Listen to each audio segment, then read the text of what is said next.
For a little while there, it really felt like online shopping hit a wall.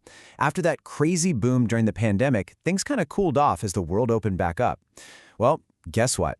That slowdown is officially over. E-commerce is roaring back, and there's this one piece of technology right at the center of it all that's not just going to change how much we buy online, but, well, the very act of shopping itself. Okay, let's get into it. Okay, first, let's just try to wrap our heads around the scale of this comeback. We're talking about a projected, get this, $4.85 trillion in global e-commerce sales by 2026. That is just a staggering number. To put that into perspective, that's like taking the entire economy of Japan and moving it all online for a whole year. But honestly, the giant number isn't even the craziest part. It's how fast we're getting there that's really wild. So the forecast says global e-commerce is going to grow at a 10% clip. Now, 10% might not sound like a huge number on its own, but compare it to the forecast for the entire global economy. That's sitting at just 3%. So what does that tell us? It means online shopping is growing more than 3 times faster than pretty much everything else combined. That's not just regular growth, folks. That is a massive, massive acceleration. It's a sign that something fundamental is shifting. So you might be asking, where's this all coming from? I mean, for a while there, as everything reopened, there were some pretty serious headwinds, right? We were all just excited to get back out into the real world, go to actual stores. But it looks like that effect has pretty much faded away. And that underlying trend, the one where more and more of our lives just keep moving online, well, it is back on track and with a vengeance. All right, so where is all this growth happening? Well, by 2026, it's really a two-horse race. China and the United States are going to be the undisputed titans here, together making up over 60% of the entire global market. China's expected to lead the pack with about a third of all sales, with the US right behind it at 28%. And that concentration, that tells you exactly where the biggest fights, the biggest innovations are all going to happen. But what's the new engine that's really pushing all this forward? And this is where things get really, really interesting. This is the real game changer. We're talking about a brand new kind of artificial intelligence that's basically throwing gasoline on this fire. Forget just getting better search results or slightly creepier personalized ads. No, we are entering the era of the AI shopping assistant. This is an AI that doesn't just find stuff for you, it actually acts for you. The term for this is agentic AI, and it is a huge leap from what you're probably used to. Just think about it for a second. Right now, a standard AI might help you find, a list of lamps. But an agentic AI, it understands your actual goal. Like, hey, I need a lamp that's going to match my new couch. And then it goes off on its own and does all the things it needs to do to make that happen. It's not a search engine.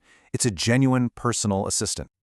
So what does this actually look like? Well, it all starts with you just making a simple request, like you're talking to a person. Then the AI agent, it does all the grunt work. We're talking scanning dozens of websites, comparing all the prices, the shipping times, checking if the reviews are legit, sniffing out hidden fees, all of it. And then, and this is the magic part, it just completes the whole transaction for you. The perfect lamp is on its way, all from a single command. It literally turns what used to be a 30-minute chore into a 30-second conversation. It's wild. You can bet this has set off an absolute arms race among the tech giants. I mean, Amazon is already upgrading its Rufus assistant to do exactly this. Etsy is teaming up with OpenAI, so you'll be able to shop right from a conversation in ChatGPT. And of course, you've got the big three, Google, Meta, and Apple, all scrambling to be the one you turn to first to become your default AI shopping assistant. The race is on. But look, this whole AI revolution, it's not just happening on your phone or your computer screen. For any of this front-end magic to work, there has to be an equally huge transformation happening behind the scenes. Think of it like the invisible upgrade to the entire plumbing of e-commerce. The warehouses and the delivery networks that actually get that box from a shelf to your front door. So let me throw another massive number at you. Over 1 million. That's how many robot units Amazon already has working in its logistics network. Just let that sink in for a second. This isn't some futuristic sci-fi movie. This is what's happening today, right now, on the floors of their warehouses. Robots sorting, moving, and packing things at a scale and speed that humans just can't match. And the impact here is just profound. These robots are driving incredible efficiencies. I mean, Amazon's newest warehouses can process stuff up to 25% faster because of this. So what does that mean for you? Well, it means lower costs, fewer mistakes with your order, and it's what makes that super fast same-day or next-day delivery possible. And of course, the faster you get your stuff, the more you're likely to buy. And the money we're talking about here is just staggering. Both the Global Research thinks this could save Amazon more than $5.5 billion a year by 2026. And by 2032, that number could jump to almost $16 billion in annual savings. I mean, those are the kinds of numbers that don't just help a company, they completely reshape the economics of an entire industry. Okay, so the final piece of this whole puzzle is what they call the last mile. That's that notoriously difficult and expensive trip from the local warehouse to your actual front door. And yep, you guessed it, automation is coming for that too.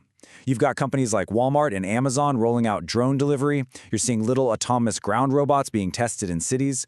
The goal for all of them is the same: make that final step faster and, maybe most importantly, way, way cheaper. So, with all this amazing new tech in place, the AI, the robots, e-commerce is finally starting to crack the one category that's always been its white whale: groceries. And this isn't just another product category. We're talking about a massive market, something people buy all the time. It really is the next great frontier for online shopping. So who's winning the grocery game right now? Well, Walmart has a pretty commanding lead. Almost 40% of online grocery shoppers say they prefer Walmart. And their strategy is actually pretty brilliant. They're using their thousands of physical stores as little mini warehouses for both pickup and delivery. Now, Amazon is trying to play catch-up. They've got about 20% of the market, and they're pouring money into same-day fresh delivery. So yeah, this fight is just getting started. So just how big is this opportunity, really? Well, the estimates suggest that if online groceries can just catch up to the same level as everything else we buy online, it would unlock an extra $142 billion in sales every single year. That's not just a new revenue stream, that is a whole new market just waiting to be claimed.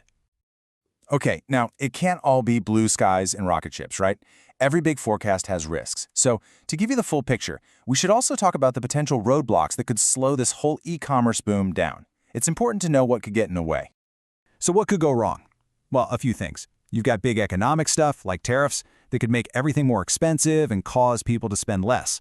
Then you have the fact that some areas, like electronics, are already pretty saturated online, so growth there is bound to slow down. That AI race we talked about, that's a risk too. If people start their shopping on, say, a Google AI instead of on Amazon, that could really shake things up. And finally, the growth has been so good lately that it just gets harder and harder to keep posting those amazing numbers year after year. So, if there's one big thing to take away from all this, it's this. AI isn't just some new feature. It's not just another button on the website.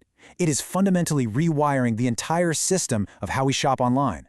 From the second you think of something you want, all the way to the robot that packs the box and the drone that drops it on your doorstep.